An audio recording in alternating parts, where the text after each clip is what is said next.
तो hybridisation carbon का मैंने कहा था 3 टाइप्स के होते हैं। एक तो होता है sp3, एक क्या होता है sp2 और एक क्या होता है sp। कार्बन मैंने कहा था 3 अलग अलग टाइप के बॉन्ड बनाता है। पहला जो कार्बन बॉन्ड बनाता है वो कौन सा बॉन्ड होता है? Single bond. एक क्या होता है? Double bond. और एक क्या होता है? तो हम लोग यही सवाल कर रहे थे कि सिंगल बॉन्ड, डबल बॉन्ड और ट्रिपल बॉन्ड में डिफरेंस क्या होता है। मैंने आपको ये जरूर बता दिया था कि सिंगल बॉन्ड में जो बॉन्ड होता है वो सिर्फ सिग्मा बॉन्ड होता है। इसको हम क्या बोलते हैं? Sigma bond. क्या बोलते हैं? Sigma bond. और यहाँ पे एक सिग्मा होता है और एक क्या होता है?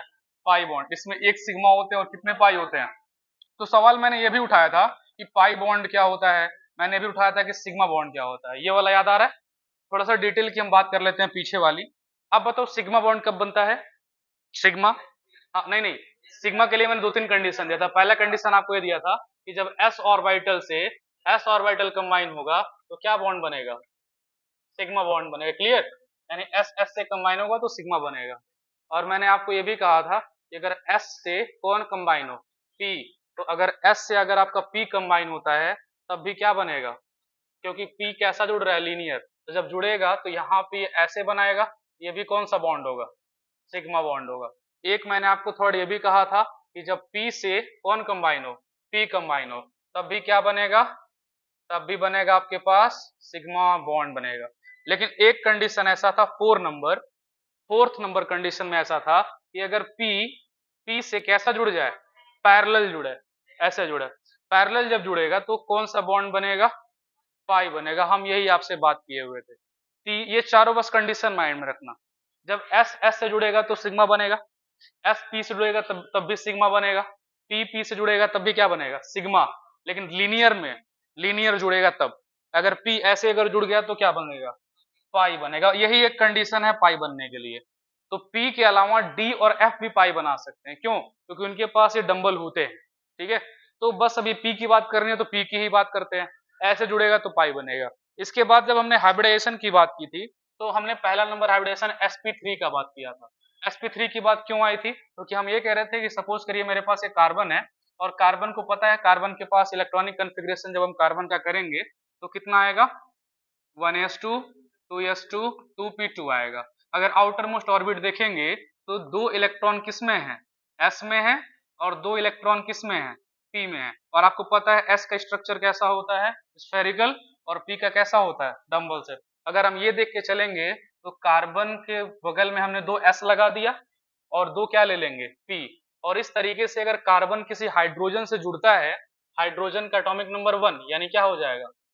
1s1 होगा कि नहीं होगा? तो 1s1 का मतलब इसके पास भी s है। तो अगर हाइड्रोजन को अगर हम लाके इसके चारों तरफ अगर हम जोड़ते हैं तो आप बताओ s वाला ऐसे जुड़ेगा कि नहीं जुड़ेगा इससे? अगर जुड़ेगा तो अगर बॉन्ड लेंथ की बात करें हम तो जरा ध्यान से देखना, ये कार्बन, ये बॉन्ड थोड़ा छोटा लग रहा है तो मान लो ये बॉन्ड छोटा हो गया, ये बॉन्ड छोटा लग रहा है, छोटा हो गया। ये बॉन्ड यहाँ से यहाँ तक आ रहा है यानी ये बॉन्ड कैसा है? बड़ा है। ये वाला बॉन्ड कैसा है? बड़ा है। तो क्या ऐसा पॉसिबल है कि 2 बॉन्ड छोटे हों और 2 बॉन्ड बड़े हों?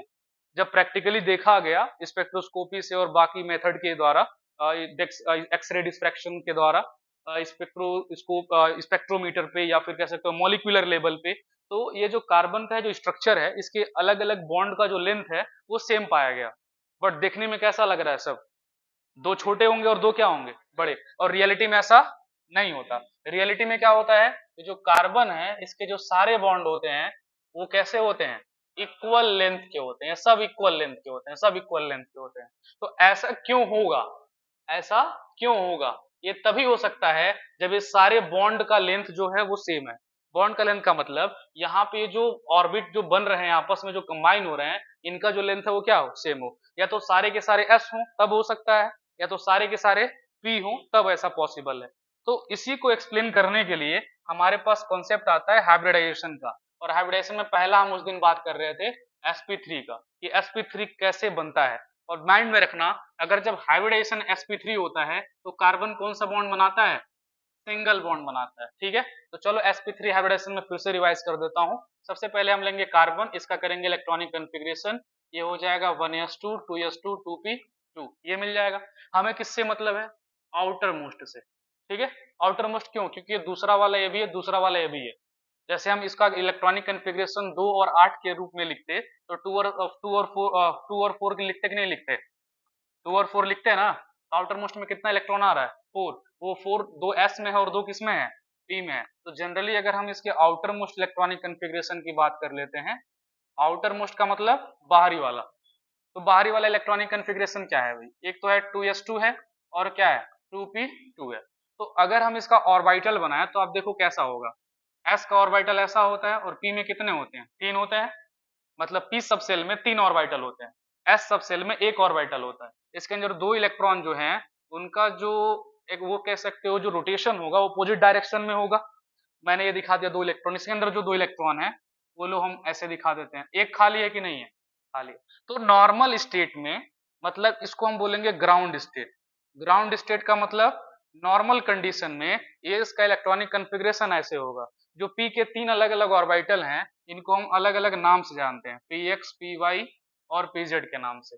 तो होता क्या है, कार्बन को अगर बाहर से कहीं से एनर्जी दे दी जाए या कार्बन का एटम कहीं से एनर्जी गेन कर जाए, तो जब ऐसा होगा तो ये जो इलेक्ट्रॉन आपको s में दिखाई दे रहा है वो यहाँ से जंप करेगा, कहाँ पे जाएगा, ये जो खाली है यहाँ पे जाएगा। तो यानी कि हम कह सकते हैं in excited state, in excited state का मतलब बाहर से इलेक्ट्रॉन को कहीं से एनर्जी दे दी जाए तब, तो क्या होगा आपको बताओ। मैंने कहा इलेक्ट्रॉन जंप करके एक उसमें चला जाएगा, यानी इसमें कितना इलेक्ट्रॉन बचा एक, और जो p वाला है उसमें कितने इलेक्ट्रॉन बचे, अब सब में एक एक इलेक्ट्रॉन बचे कि नहीं बचे, बचे, ये हो जाएगा। यानी नॉर्मल कंडीशन में ये होगा हाइब्रिडाइजेशन और एक्साइटेड स्टेट में ये हो जाएगा। अब इसके बाद हम आगे बढ़ते हैं, इसके बाद इनका होगा हाइब्रिडाइजेशन। क्या होगा, हाइब्रिडाइजेशन। तो ये हाइब्रिडाइजेशन क्या होता है, हाइब्रिडाइजेशन का मतलब होता है मिला देना, अलग अलग टाइप के एटॉमिक ऑर्बिटल को या फिर अलग अलग टाइप की चीजों को आपस में मिला देना। आप हाइब्रिड का नाम सुने हो, हाइब्रिड जैसे कि हाइब्रिड फसलें आती हैं, हाइब्रिड खेती की जाती है, की जाती नहीं जाती। हाइब्रिड का मतलब ये होता है कि दो अलग अलग प्रजातियों को मिला करके नई प्रजाति बना देना, यही होता है ना, उसको हम बोलते हैं हाइब्रिड बोलते हैं, ठीक है। तो यहाँ पे हम वही काम करने वाले हैं। हमारे पास यहाँ पे एक s ऑर्बिटल है और कितने p ऑर्बिटल हैं, 3 ऑर्बिटल में। तो अगर हम ड्यूरिंग हाइब्रिडाइजेशन की बात करेंगे, यानी कि जब हाइब्रिडाइजेशन हो रहा था तो होगा क्या कि यहाँ पे हमारे पास जो एक s ऑर्बिटल है और जो हमारे पास यहाँ पे p ऑर्बिटल है, ठीक है, जिनके अंदर आपके पास एक एक इलेक्ट्रॉन है, ये एक s इन 3 p के साथ आपस में क्या होगा, मिल जाएगा।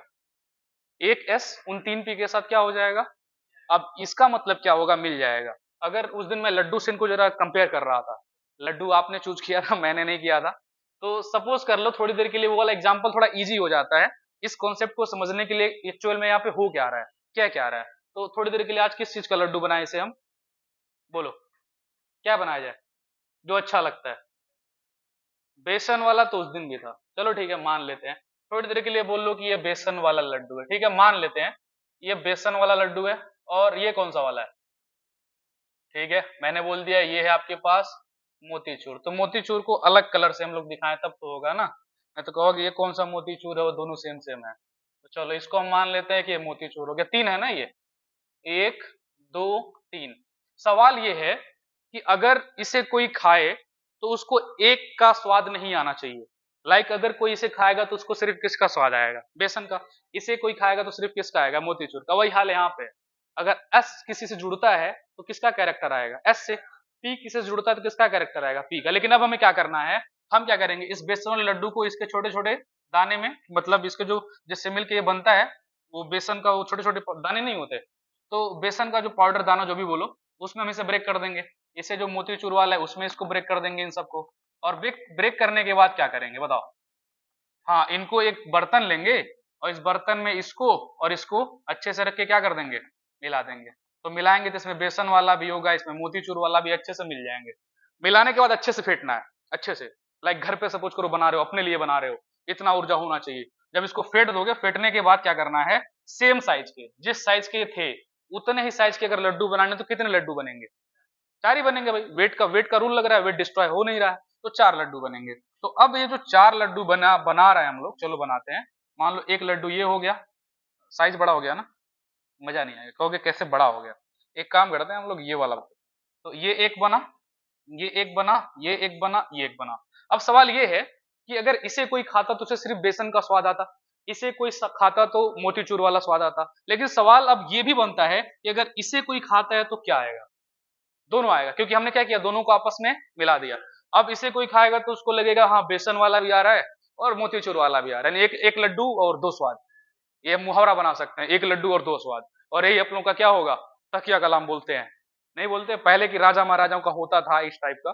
तो यहाँ पे इसको खाओगे दोनों का स्वाद मिलेगा। तो यानी कि ये जो प्रोसेस हमने यहाँ से यहाँ तक किया, इसको हम क्या बोलेंगे, हाइब्रिडाइजेशन, यानी मिला देना। तो सेम यही काम किसके लिए होगा, इन एटॉमिक ऑर्बिटल्स के लिए होगा। यहाँ पे हम थोड़ा मैथमेटिक्स की भी बात कर लेते हैं। अगर मैं पूछूं कि बताओ इसके अंदर बेसन वाले का कैरेक्टर कितना परसेंट है और मोतीचूर वाले का कैरेक्टर कितना परसेंट है, भाई सीधी सी दिखाई दे रहा है। तो 4 पार्ट अपने पास थे, 3 पार्ट ये, 1 पार्ट ये, तो सीधी सी बात है 1/4 इसके अंदर कौन होगा, बेसन होगा। 1/4 सबके अंदर कौन होगा, बेसन होगा। 1/4 का मतलब कितना, 25, यानी 25% कैरेक्टर किसका होगा, बेसन वाले का, और 75% कैरेक्टर किसका होगा। तो एक ये तो हो गया। तो अब एक काम करते हैं, ये मोतीचूर वाले और बेसन को अब हम रिप्लेस करेंगे किससे, एटॉमिक ऑर्बिटल से। इसको हम हटाते हैं पूरा, पहले ये हट गया। चलो अब देखना, जो मेन काम है वो अब हमें करना है। मेन काम क्या है, मेन काम हमें इसके ऊपर फोकस करना है। पहली बात तो ये कौन सा ऑर्बिटल है, एस है, और ये कौन सा है, पी है। तो तीन अलग अलग थे, P X, P Y, P Z. तो ये एस हो गया, वो वाला पी हो गया। अब होगा क्या, देखना, हाइब्रिडाइजेशन जब होगा तो ये आपस में एक साथ मिक्स होंगे, और मिक्स होने के बाद आपको पता है कितने नए ऑर्बिटल बनाएंगे, 4 नए एटॉमिक ऑर्बिटल का फॉर्मेशन करेंगे। 1 2 3 4। यानी हम कह सकते हैं ये कब हुआ, ये होगा आफ्टर हाइब्रिडाइजेशन। तो जब हाइब्रिडाइजेशन हो जाएगा उसके बाद 4 मिले हैं तो 4 बनेंगे। हाइब्रिडाइजेशन का रूल भी होता है कि जितने आप मिलाओगे उतने ही बनाओगे। तो अब बताओ सब में कितने इलेक्ट्रॉन आएंगे, एक, सब में एक एक इलेक्ट्रॉन हमने ला दिया। आपको सवाल ये है यहाँ पर कि अब बताओ कि इसके अंदर किसका कैरेक्टर होगा, भाई एस का भी होगा, पी का भी होगा, यानी इसके अंदर एस का कितना कैरेक्टर होगा बताओ, 25%, और पी का कितना कैरेक्टर होगा, 75%। और यहाँ से हम ये भी देख के वो ये सब में होगा, इसमें भी सेम वही होगा, इसमें भी वही होगा, इसमें भी वही होगा, सब में सेम होगा। ठीक है, एक सवाल और, इसे किस नाम से हम बुलाएं, भाई एस कितना लगा, इसमें एक लगा है, ठीक है, पी कितने लगे हैं, 3 लगे हैं, यानी S1P3, जहां पे 1 होता है उसको हम नहीं लिखेंगे, सिंपल क्या बोलेंगे, sp3। sp3 का मतलब क्या हो गया, एक s और p कितने मिले हैं, 3। यानी जब sp3 हाइब्रिडाइजेशन होता है तो हमारे पास 4 नए एटॉमिक ऑर्बिटल बनते हैं। ठीक है, और हर एक एटॉमिक ऑर्बिटल में 25% कैरेक्टर s का होता है और 75% कैरेक्टर किसका होता है, p का होता है। और एक चीज और बात दिमाग में रखना कि sp3 के जितने भी ऑर्बिटल हैं वो हमेशा जो बॉन्ड बनाएंगे वो बॉन्ड हमेशा क्या होगा, सिंगल होगा। कैसा होगा, सिंगल। अब थोड़ा सा इसका एक एग्जांपल देखते हैं। लाइक सपोज करो हमारे पास ये है कार्बन है, ठीक है, तो कार्बन के पास हमें 4 sp3 दिखाने हैं, तो उसको हम ऐसे दिखाते हैं। ठीक है, ये ऐसे दिखाते हैं, लोब जो होगा वो ऐसे होगा। पहले लोब थोड़ा सा अलग था ना, पहले लोब कैसे थे, कार्बन के पास हमें 2 s का दिखाना है, फिर किसका दिखाना है, p का दिखाना है, और ये वाला गलत है। लेकिन अब कैसे होंगे, सारे सेम साइज के हैं कि नहीं है, इन सबका हाइब्रिडाइजेशन क्या है, sp3, इसका भी क्या है sp3, इसका भी आपके पास sp3, और इसका भी क्या है sp3। तो अगर सबके हाइब्रिडेशन अगर sp3 हो जाएंगे मतलब सारे के साइज क्या हो जाएंगे, सेम हो जाएंगे। और अब अगर यहाँ पे हम हाइड्रोजन को लाके अगर जोड़ देते हैं अलग अलग डायरेक्शन पर, यहाँ पे हमने हाइड्रोजन को जोड़ दिया, तो अब हमें साफ साफ पता चल रहा है कि सभी के साइज क्या है, सेम है। ठीक है, तो हाइब्रिडेशन यही कॉन्सेप्ट को डिफाइन करता है। तो अब ये हमें देखने को मिल गया कि कार्बन और किसी अदर एलिमेंट के बीच में अगर हाइब्रिडेशन कार्बन का sp3 है तो बॉन्ड कौन सा बनेगा, सिग्मा बॉन्ड बनेगा, सिंगल बॉन्ड बनेगा। यानी इसको हम ऐसे दिखा सकते हैं, ऐसे दिखा सकते हैं कि नहीं दिखा सकते। ठीक है, सिंपल स्ट्रक्चर फॉर्मूले में हम इसको ऐसे दिखा सकते हैं। अब ऐसे दिखाने का मतलब क्या हुआ, ये जो बॉन्ड बना है किसकी वजह से बना है, H के s ऑर्बिटल के बीच में और कार्बन के sp3 के बीच में। और ये जो सारे बॉन्ड हैं वो क्या है, सिग्मा बॉन्ड है कि नहीं है, सारे बॉन्ड क्या कहलाएंगे, सिग्मा। तो अब अगर माइंड में हमेशा रखना, अगर कार्बन जो है कहीं पर भी कौन सा बॉन्ड दिखाता है, सिग्मा, तो इसका हाइब्रिडेशन कोई पूछ ले तो क्या होगा, sp3 होगा। लाइक सपोज करो हम ले लेते हैं कार्बन कार्बन कार्बन कार्बन, और यहाँ पे मैं हर तरफ क्या जोड़ देता हूँ, हाइड्रोजन। हाइड्रोजन हर तरफ जोड़ क्यों रहा हूँ, क्योंकि हमें 4 कार्बन की वैलेंसी मैनेज करनी है। तो कार्बन की वैलेंसी 4 कब होगी, जब कार्बन 4 बॉन्ड बनाएगा। अब देखो यहाँ पे कार्बन एक है, बॉन्ड कितने बने, 1 2 3 और इसके बीच में 4, हो गया कि नहीं हो गया, इसका काउंट करो 1 2 3 4 1 2 3 4 1 2 3 एंड 1 4, यानी सभी कार्बन के पास 4 बॉन्ड हो गए। क्लियर, ठीक है। अब सारे बॉन्ड क्या है इसमें, सारे बॉन्ड क्या है सिग्मा, ये भी सिग्मा, ये भी सिग्मा, सारे बॉन्ड क्या है सिग्मा। अब कोई पूछे कार्बन का हाइब्रिडेशन बताइए भाई, तो कार्बन का हाइब्रिडेशन यहाँ पे क्या है sp3 है, क्योंकि सारे बॉन्ड क्या है सिंगल। इसका हाइब्रिडेशन क्या होगा, क्यों, क्योंकि सारे बॉन्ड क्या है सिंगल। इसका भी हाइब्रिडेशन क्या होगा sp3, सारे बॉन्ड सिंगल, इसका भी क्या होगा sp3। तो अब माइंड में रखना जहां पे कार्बन सिंगल बॉन्ड बनाता है, सारे बॉन्ड की मैं बात कर रहा हूं, सारे बॉन्ड अगर सिंगल हैं, एक भी डबल ट्रिपल नहीं आना चाहिए, तो वो क्या कहलाएगा, हाइब्रिडेशन कहलाएगा sp3। और जहां पे कार्बन सिंगल बॉन्ड होता है उस सीरीज को हम क्या बोलते हैं, एल्केन्स बोलते हैं कि नहीं बोलते हैं, एल्केन्स बोलते हैं। और फार्मूला क्या होता है, फार्मूला होता है CnH2n+2। अब ये फार्मूला कहां से बनाया गया, इसी से बनाया गया। कैसे, जरा कार्बन काउंट करो कितने हैं, 1 2 3 4, कार्बन अगर हमारे पास 4 हैं तो हाइड्रोजन कितने हैं, जरा काउंट करो 1 2 3 4 5 6 7 8 9 10 है कि नहीं है। तो अब बताओ अगर कार्बन हाइड्रोजन 10 आ रहा है, तो अगर इन दोनों में एक रिलेशन निकालें तो 4 का डबल का 2 ऐड करने पे आएगा कि नहीं आएगा, आएगा ना। तो वहीं से एक मतलब रिलेशन निकाल के एक फार्मूला दे दिया गया CnH2n+2। ठीक है, तो जहां जहां पे कार्बन कार्बन के बीच में सिंगल बॉन्ड, कार्बन का अदर एटम के बीच में सिंगल बॉन्ड बन रहा है, सारे बॉन्ड सिंगल होने चाहिए, हाइब्रिडेशन होगा sp3 और वो किस ग्रुप से मतलब एसोसिएट करेगा, एल्केन से। तो ये सिर्फ हाइड्रोकार्बन की बात कर रहा हूँ, इसमें सिर्फ हाइड्रोजन हो और कार्बन हो। अब आते हैं नेक्स्ट सेकंड वाले पे। सेकंड जो हाइब्रिडेशन है उसे हम क्या बोलते हैं, sp2। क्या बोलते हैं, sp2। और sp2 में क्या होता है समझना, sp2 में डबल बॉन्ड बनता है। कौन सा बॉन्ड बनता है, डबल बॉन्ड। और इसमें एक सिग्मा होता है और एक क्या होता है, पाई।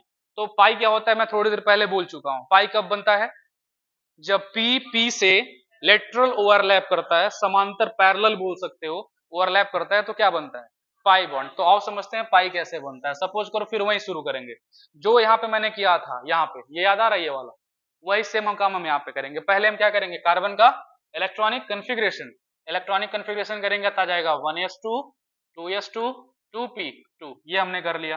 तो कार्बन के इस इलेक्ट्रॉनिक कन्फिग्रेशन में जरा आप देखो 2p2 हमने कर लिया, ये आउटर मोस्ट हमें लेना है। तो अगर यहाँ से हम आउटर मोस्ट अगर लेते हैं तो क्या होगा, आउटर मोस्ट हमें मिल जाएगा 2s2 और क्या मिल जाएगा 2p2। तो अगर हम यहाँ पे दिखाएंगे पूरा पुराना वाला जो मैंने थोड़ी देर पहले किया था, मैं वही कर रहा हूँ। p में 3 आएंगे ना, तो यहाँ पे अपने पास 2 ही हैं, तो चलो 2 भर दिया। ठीक है, आप चाहो तो दोनों का डायरेक्शन यहाँ पे सेम ही रख सकते हो, कोई बात नहीं। 2 हमने यहाँ पे रख दिया, हो गया। ये कब है बताओगे, ये है ग्राउंड स्टेट में। ठीक है, अब किस में जाएंगे हम जाएंगे एक्साइटेड स्टेट में। तो अगर हम जाते हैं एक्साइटेड स्टेट में, तो एक्साइटेड स्टेट में जाने के बाद क्या होगा, इसके अंदर से जो एक इलेक्ट्रॉन है निकल के कहाँ जाएगा, इसमें, यानी s के अंदर अब कितना इलेक्ट्रॉन बचा, 1, और p के अंदर कितने इलेक्ट्रॉन बच गए भाई, 3, यानी एक एक्स्ट्रा आ गया कि नहीं आ गया, ऐसे आ गए। तो इसके बाद क्या होगा बताओगे, इसके बाद होगा हाइब्रिडाइजेशन। इसके बाद क्या होगा, इसके बाद हम करेंगे हाइब्रिडाइजेशन। तो अगर हम हाइब्रिडाइजेशन की बात करेंगे तो हाइब्रिडेशन के दौरान हम बात कर लेते हैं, ड्यूरिंग हाइब्रिडेशन। तो अब देखो वहां पे हाइब्रिडेशन देख के तुम्हें समझ में आ गया होगा कि किसको किसको मिलाना है। क्या ये समझ में आ गया वहां से देख के, बताओ किसको किसको मिलाना है। भाई देखो सिर्फ sp को मिलाना है, लेकिन कितने s और कितने p को मिलाना है वहां पे दिखाई दे रहा है। जो s में 1 इलेक्ट्रॉन है, p में 3 इलेक्ट्रॉन है, बट हमें मिलाने किसको किसको है, एक s को और कितने p को, एक p छूट जाएगा, वो पार्टिसिपेट नहीं करेगा। ठीक है, उसे हम ऐसे ही छोड़ देंगे। तो अब बताओ 3 लोग मिले हैं, नए कितने बनेंगे, 3, यानी आफ्टर अगर हाइब्रिडाइजेशन की बात करते हैं, आफ्टर हाइब्रिडाइजेशन की अगर बात करेंगे, 3 मिले हैं, 3 नए बनेंगे। तो जो 3 नए हम बना रहे हैं, सपोज करो हम चलो 3 नए बना रहे हैं, ये हमने पहला बना दिया, दूसरा बना दिया, तीसरा बना दिया। ठीक है, इन तीनों में एक एक इलेक्ट्रॉन आएंगे आएंगे। अब मैं पूछूं बताओ इसके अंदर s कैरेक्टर कितना है, 33.3%। भाई 3 पार्ट है ना, तो 1/3 का मतलब 33.3%, यानी s का जो कैरेक्टर है वो 33.3% और p का 66 ये अप्रोक्स की बात हो रही है, सब में उतना ही होगा कि नहीं होगा। अब क्या नाम रखेंगे हम इनका, बताओ, एक S और P कितने लगे हैं? 2, तो नाम क्या हो जाएगा? तो अब यहाँ पे समझना, अगर हाइब्रिडाइजेशन sp2 होता है तो जो 3 बॉन्ड हैं, 3 बॉन्ड, उन 3 बॉन्ड का हाइब्रिडाइजेशन क्या होता है? sp2। और एक जो p वाला है वो अनहाइब्रिडाइज्ड उसी में बचा रहता है। ठीक है, मैं क्या कह रहा हूँ फिर से सुनना, समझ लेना ध्यान से। मैं कह रहा हूं कि जब अगर हाइब्रिडाइजेशन sp2 होगा तो एक s 2p के साथ कंबाइन होगा, कंबाइन होकर 3 नए एटॉमिक ऑर्बिटल बनाएंगे, जिसमें हर एक एटॉमिक ऑर्बिटल में s का कैरेक्टर 33.3% या अप्रोक्स होगा, इसका 66.6% होगा। नाम इसका रखेंगे sp2। बट इसमें एक ऑर्बिटल जो p वाला है वो अनहाइब्रिडाइज्ड, यानी pz वाला बोल सकते हो, pz वाला अनहाइब्रिडाइज्ड वैसे ही बचा रहेगा। अब फाइनली जब हम आगे बढ़ेंगे और सपोज करो इसका एक एग्जांपल लेंगे तो समझना कैसे लिखेंगे। ये रहा कार्बन, कार्बन रहा। अब थोड़ी देर के लिए तुम यहाँ पे एग्जांपल में आ जाओ। इस वाले में, इस वाले में क्या हुआ था? हाइब्रिडेशन sp3 था तो 4 लोग पार्टिसिपेट किए थे ना, तो 4 बॉन्ड बने थे। जो चारों का जो स्ट्रक्चर था वो सेम था कि नहीं था? मतलब जो शेप था वो कैसा था? सेम था। लेकिन यहाँ पे तुम खुद सोच के बताओ, जहां पे एक S 2p मिले हैं और एक p छूट गया है, यानी कि 3 बॉन्ड का जो लेंथ, जो 3 बॉन्ड का जो शेप है वो सेम होगा, लेकिन जो एक जो पार्टिसिपेट नहीं किया था क्या वो उनके जैसा होगा? यानी कि हम ये कह सकते हैं कि सपोज करो हम कह देते हैं कि एक ऐसा हो गया, दूसरा वाला ऐसा हो गया, तीसरा वाला ऐसा हो गया, 3 बॉन्ड बन गए। इन तीनों का हाइब्रिडेशन क्या है? sp2। इसका क्या है? इसका भी क्या है? बट एक अभी अनहाइब्रिडाइज्ड पड़ा हुआ है, और p वाला पड़ा है कि नहीं पड़ा है? जो लास्ट पीरियड था वो ऐसे ही पड़ा है। और p का स्ट्रक्चर कैसा होता है? डंबल शेप होता है ना, डंबल शेप। यानी कि एक जो होगा वो डंबल शेप बनाएगा, ऐसे बनाएगा। क्लियर? डंबल शेप बना लिया। अब ऐसे ही एक और हम कार्बन का एटम जिसका हाइब्रिडेशन sp2 होगा इसके पास लेके आते हैं, देखते हैं क्या होता है। ये हमारे पास आ गया कार्बन, ये हमने ला दिया कार्बन। ठीक है, इसको हम थोड़ा इरेज कर देते हैं, सेम दूसरे कलर से इसको हम लोग कर लेते हैं। ठीक है, ये हमारे पास आ गया कार्बन। ठीक है, कार्बन के पास ये वाला, अच्छा चलो पास, चलो यही से लिखाता है। ये वाला एक क्या बन गया? ऐसा लग रहा है पूंछ है बंदर का, नहीं मतलब ऐसे ही होता है थोड़ा सा। तो ये एक हो गया, एक हम लोग इधर लेके चले जाते हैं, एक हम इधर लेके चले जाते हैं, हो गया। इसका हाइब्रिडेशन क्या होगा? इसका भी, इसका भी। अभी भाई सबका sp2 तो यानी एक अनहाइब्रिडाइज्ड बचा हुआ है, उसको हम कैसे दिखा दें? ऐसे दिखा दें। तो अब जरा बताओ कि जब ये दोनों एक दूसरे के पास आएंगे तो क्या होगा? ये दोनों एक साथ कंबाइन होंगे, ये दोनों एक साथ कंबाइन होंगे, तो कंबाइन होंगे तो क्या बनाएंगे? कौन सा बॉन्ड बनाएंगे? जब ऐसे जुड़ता है तो सिग्मा बनता है। क्लियर है ना? यानी ये वो जो जुड़ेंगे एक दूसरे से तो कौन सा बॉन्ड बनेगा? सिग्मा। लेकिन अब देखो ऊपर ये वाला इससे जुड़ेगा और ये वाला इससे जुड़ेगा। जो अनहाइब्रिडाइज्ड पी वाला था वो दूसरे के अनहाइब्रिडाइज्ड पी वाले से कंबाइन होगा। जब कंबाइन होगा तो देखो पैरेलल जुड़ रहे हैं कि नहीं जुड़ रहे हैं? जब पैरेलल जुड़ रहे हैं तो कौन से बॉन्ड बनाएंगे? अब ये मत कहना कि सर 2 पाई हो गए, नहीं नहीं, 2 पाई नहीं हुए, ये लोब तो एक ही है ना। एक्चुअल में कार्बन बीच में है इसलिए दिखने पे अलग लग रहा है, लेकिन लोब एक ही है, वो लोब एक ही है, इसलिए इसको हम एक पाई काउंट करेंगे और इस वाले को क्या बोलेंगे? एक सिग्मा बोलेंगे। लाइक दैट कि ये ऐसे है कि ये है कार्बन, और कार्बन कार्बन के बीच हमने डबल बॉन्ड बनाया और ऐसे हमने छोड़ दिया, बाहर बाहर कोई और जुड़ सकता है। इसका मतलब हम कह रहे हैं कि एक सिग्मा है और एक क्या है? पाई है। इसको अगर अपने तरीके से दिखाना चाहे तो हम ऐसे कहेंगे कि कार्बन का ये वाला इस कार्बन का ये वाला जुड़ा है और इसका कैसे जुड़े हैं? ये ऐसे जुड़े हैं। तो पाई क्यों बना? ये क्लियर हुआ? पाई क्यों बना? एक एक sp2 वाला जुड़ गया, जो अनहाइब्रिडाइज्ड था वो पैरेलली जुड़ा तो क्या बना? पाई बना। तो अब एक काम करते हैं, इसका हम एग्जांपल देखते हैं। लाइक सपोज करो हम कहते हैं, ये भी क्लियर है, कार्बन का जो डबल बॉन्ड है वो हो सकता है कार्बन कार्बन के बीच में बना हो या फिर कार्बन और किसी और एटम के बीच में बना हो, बट हाइब्रिडेशन हमेशा जब डबल बॉन्ड बनाएगा कार्बन तो क्या होगा? sp2 होगा, माइंड में रखना। लाइक हम कहते हैं ये हमारे पास कार्बन है और कार्बन कार्बन के बीच में डबल बॉन्ड बन गया, चलो इधर क्या जोड़ेंगे बताओ? हाइड्रोजन। इधर क्या जोड़ेंगे? हाइड्रोजन। इधर क्या जोड़ेंगे? हाइड्रोजन। इधर क्या जोड़ेंगे? हाइड्रोजन। अब अगर कह देता कि दिखाओ ये कैसे जुड़े हुए हैं, आसान है कि नहीं दिखाना? कैसे दिखाएंगे? सपोज करें हम लिख देंगे कार्बन हो गया। अब बताओ ये वाला लोब ऐसे था कि नहीं था? हाँ, ये वाला ऐसे था कि नहीं था? बना लेना। इस वाले में एक को सिग्मा मानोगे, एक को क्या मानोगे? पाई। तो सिग्मा वाले के लिए तुम ऐसे बनाओगे, यहाँ पे कार्बन इसके सिग्मा वाले के लिए ऐसे बनाओगे, ये वाला sp2 हो जाएगा और ये वाला sp2 हो जाएगा। अब बचा कौन? इसका वाला P और इसका वाला P, इसके वाले P को हम ऐसे दिखा देते हैं, इसके वाले P को हम ऐसे दिखा देते हैं, ये आपस में जुड़े तो पाई हो गया, और ये वाला क्या हो गया सिग्मा, और यहाँ पे हाइड्रोजन जोड़ना है ना, लो हाइड्रोजन जोड़ दो, हाइड्रोजन हो गया, यानी ये वाला भी क्या हो गया सिग्मा, ये वाला भी क्या हो गया सिग्मा, ये भी सिग्मा और ये भी सिग्मा। पाई कितना बना, एक पाई बना, दो मत देखना एक ही है, एक पाई बना और एक बाकी सब क्या हो गए सिग्मा। तो एक चीज हमें माइंड में हमेशा रखना है कि कार्बन अगर हमेशा कहीं पर भी अगर डबल बॉन्ड बनाता है तो कार्बन का जो हाइब्रिडेशन होगा वो क्या होगा, लाइक एक एग्जांपल लेते हैं, हम कहते हैं carbon double bond carbon, single bond carbon, double bond carbon, ऐसे हम कह देते हैं। हाइड्रोजन हमने यहाँ पे बैलेंस नहीं किया, समझ जाना, बाद में हम कर लेंगे। अच्छा रुको तुम्हारे लिए कर भी देता हूँ, इसका बैलेंस हो गया, इसका भी बैलेंस हो गया, इसका भी बैलेंस हो गया, इसका भी बैलेंस हो गया, और यहाँ पे हमने बैलेंस कर दिया। अब मैं पूछूं कि बताओ हर एक कार्बन का हाइब्रिडेशन बताओ क्या है, कैसे निकालेंगे जरा सोचो। हम इसको देखेंगे इस कार्बन को, अब देखो एक कार्बन ने क्या डबल बॉन्ड बनाया है, यानी हाइब्रिडेशन क्या होगा, काम खत्म। इस वाले कार्बन को देखो, क्या इसने नहीं, कार्बन ने डबल बॉन्ड से जुड़ा है कि नहीं जुड़ा ये देखना है, बस जुड़ा है यानी कार्बन ने डबल बॉन्ड बनाया है, क्या होगा। इस वाले कार्बन की बात करें तो भाई डबल बॉन्ड बगल में है, दिख रहा है कि नहीं, क्या हो जाएगा।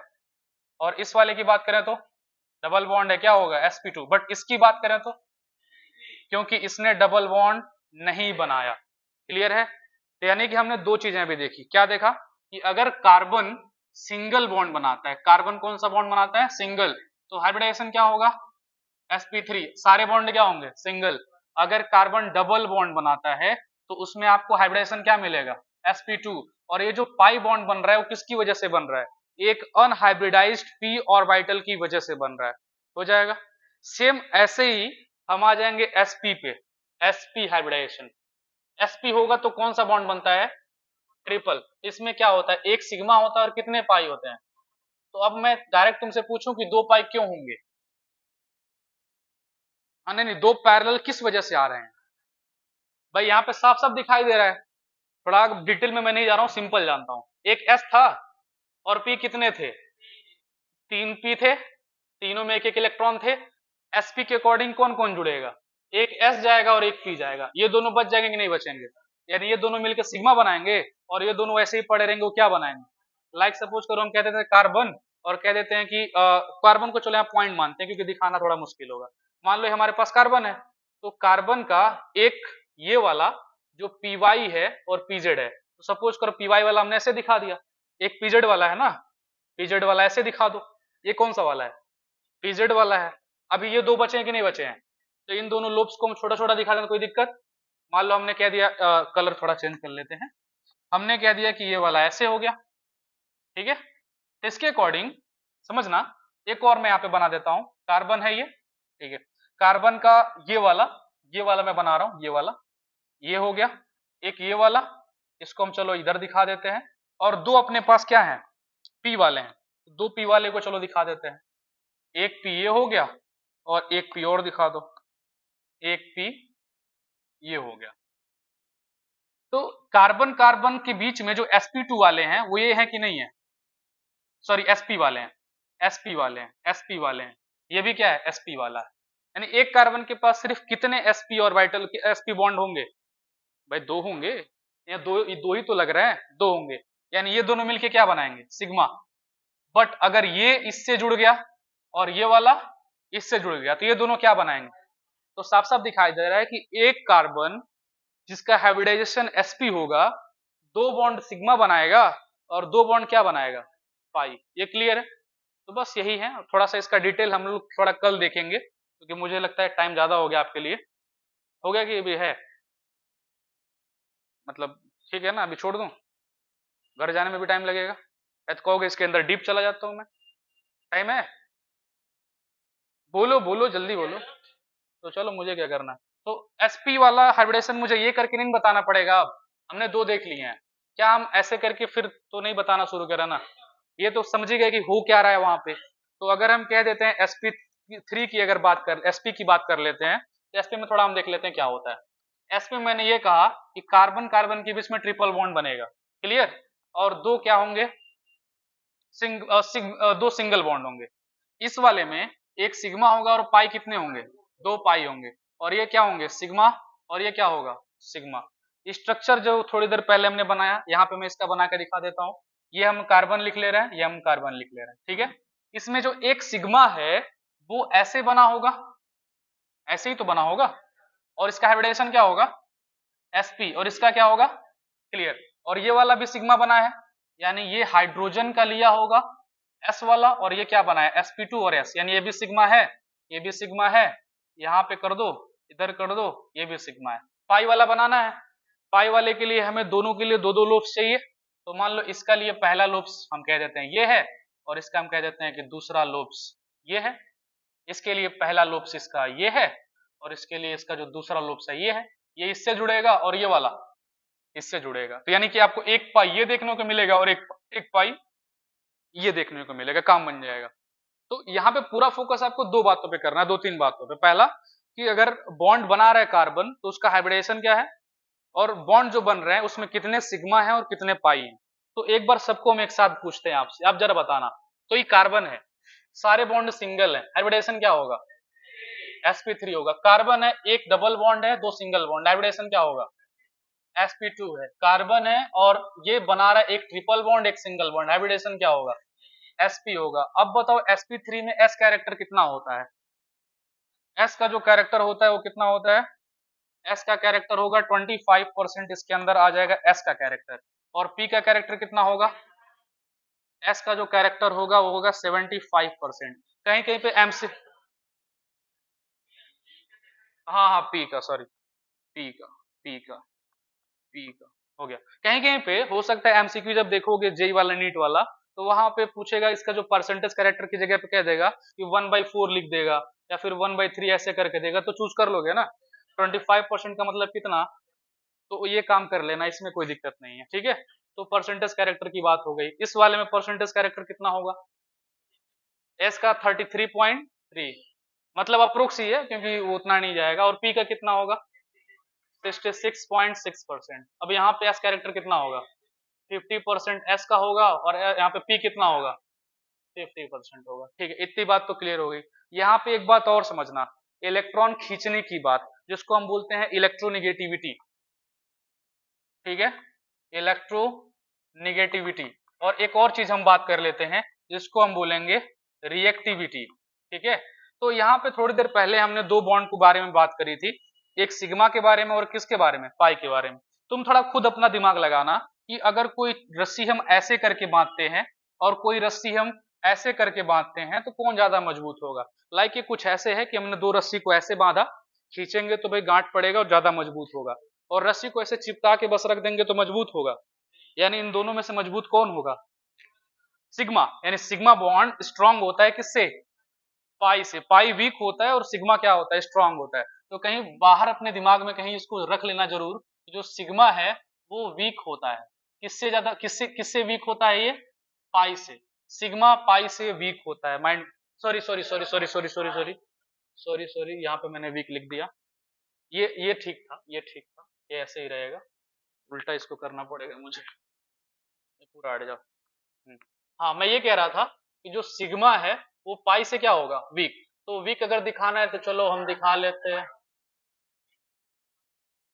अरे हाँ, क्या हम बता, लग रहा हम बहक गए। सिग्मा देखो, फिर मुझे वही माइंड में आ रहा था, सिग्मा जो होगा पाई से क्या होगा, स्ट्रांग, पाई क्या होगा, वीक, काम खत्म हो गया।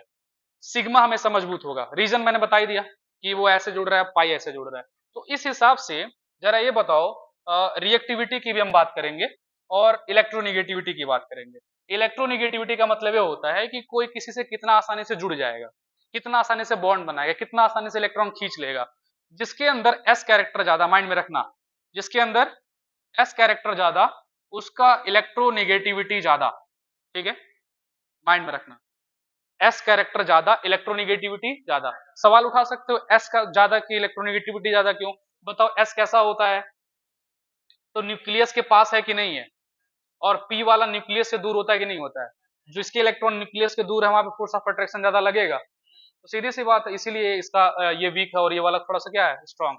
तो अगर एस कैरेक्टर ज्यादा होगा तो इलेक्ट्रोनिगेटिविटी भी क्या होगा, ज्यादा होगा। लाइक अगर हम कह देते हैं कि अगर ये हमारे पास sp3 वाला कार्बन है और sp वाला कार्बन है और दोनों के बगल में ऑक्सीजन रखा है, तो ऑक्सीजन पहले किससे, ऑक्सीजन के जगह छोड़ कोई और आइटम लेते हैं। लाइक दोनों के पास हमने हाइड्रोजन रखा है, लाइक दो कार्बन है, एक का हाइब्रिडाइजेशन sp3 है और एक का क्या है sp, और उसके पास मैंने एक हाइड्रोजन रखा है। तो बताओ दोनों में से कौन पहले हाइड्रोजन से बॉन्ड बनाएगा? भाई रीजन मैंने कहा कि इसमें s कैरेक्टर ज्यादा, इलेक्ट्रोनिगेटिविटी ज्यादा, यानी sp की इलेक्ट्रोनिगेटिविटी ज्यादा, इसलिए हाइड्रोजन को जल्दी खींच लेगा अपनी तरफ, बॉन्ड जल्दी बना लेगा। और दूसरा एक और हम क्या बात कर रहे थे, रिएक्टिविटी के बारे में। तो रिएक्टिविटी का मतलब ये होता है कि जैसे अगर कोई रिएक्शन ए और बी आपस में पार्टिसिपेट कर रहे हैं और ए बी बना रहे हैं, तो भाई ए आसानी से इलेक्ट्रॉन देने के काबिल हो, बी आसानी से इलेक्ट्रॉन लेने के काबिल हो, तभी तो बॉन्ड बनेगा। तो मतलब जो आसानी से टूट जाएगा वो उतना तेजी से रिएक्शन में पार्टिसिपेट करेगा, यानी उसकी रिएक्टिविटी क्या होगी, ज्यादा होगी। अब जल्दी टूटेगा कौन, जो कमजोर होगा, वही तो। अब जरा तीनों में देख के बताओ, तीनों में कमजोर कौन है? कमजोर के मतलब ये नहीं वो उसकी बात कर रहा हूं, बॉन्ड टूटने की मैं बात कर रहा हूं। यहां पे देखो इसके पास दो पाई बॉन्ड है कि नहीं है? तो जब दो पाई बॉन्ड है तो ये दोनों पाई बॉन्ड आसानी से टूट सकते हैं कि नहीं टूट सकते हैं? तो पाई बॉन्ड टूट सकते हैं, इसलिए रिएक्टिविटी ज्यादा है। लेकिन अगर बॉन्ड एनर्जी की बात करोगे तो जाहिर सी बात है बॉन्ड एनर्जी सबसे ज्यादा इसकी होती है, ठीक है। बॉन्ड एनर्जी सबसे ज्यादा किसकी होती है, इसकी, क्योंकि आप सिंपल सी बात है, अब तीन बॉन्ड तोड़ोगे तो ज्यादा एनर्जी देनी ही पड़ेगी, सिंगल बॉन्ड तोड़ोगे कम एनर्जी देनी पड़ेगी। बट लेकिन इसकी रिएक्टिविटी क्या होती है, ज्यादा। रीजन क्या है, पाई बॉन्ड। रीजन क्या है, पाई बॉन्ड। तो बस यही माइंड में रखना, इसके आगे जो है हम लोग अब कल देखेंगे। हाँ लेकिन ये भूलना नहीं, ये भूलना नहीं।